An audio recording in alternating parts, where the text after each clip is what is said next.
నెల్లూరు నగరంలోని 8వ division municipal ప్రాథమిక పాఠశాలలో చదువుతున్నటువంటి పేద విద్యార్థులకు Tammineni Krishnaiah memorial charitable trust మరియు గీతామయి ఎడ్యుకేషనల్ ట్రస్ట్ ఆధ్వర్యంలో పేద విద్యార్థులకు విద్యాసామగ్రిని అందించడం జరిగింది.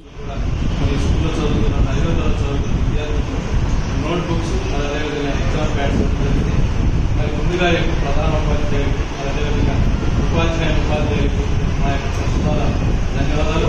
మరి అదేవిధంగా పిల్లలందరూ కూడా శుభాశీస్సులు చెప్తూ మీరందరూ కూడా చక్కగా చదువుకోవాలని, ఇలాంటి స్కూల్లో చదువుతున్న విద్యార్థులకు ఇంకా ఎంతో మంది దాతలు ముందుకొచ్చి దీనికి విద్యకు అవసరమైన విద్యా సామగ్రిని ఇవ్వాలని ఈ సందర్భంగా మరి వీడియో మీ అందరూ కూడా తెలియజేస్తూ, మరి అంతేకాకుండా మేము గత 20 సంవత్సరాల నుంచి కూడా నెల్లూరు పట్టణంలో కానీ కావలి నియోజకవర్గంలో కానీ అనేక మున్సిపల్ పాఠశాలలో అదేవిధంగా ప్రభుత్వ పాఠశాలలో పేద విద్యార్థులకు విద్య, వైద్యం, ఆహారం అందిస్తుంటాం మా యొక్క చారిటబుల్ ట్రస్ట్ ద్వారా.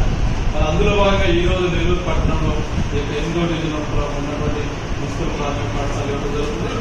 మరి ఇప్పుడున్న విద్యార్థులందరూ కూడా చక్కగా చదువుకొని వీటన్నింటినీ కూడా సద్వినియోగం చేసుకోవాలని సందర్భంగా మరి తెలియజేస్తూ, మాకు ఈ అవకాశాన్ని కల్పించినటువంటి ప్రధానోపాధ్యాయులు గారికి, మరి అదేవిధంగా టీచర్స్ అందరూ కూడా పేరు పేరున గీతామయి ఎడ్యుకేషన్ ట్రస్ట్ మరియు Tammineni Krishnaiah memorial charitable trust ద్వారా ధన్యవాదాలు తెలియజేస్తున్నాను.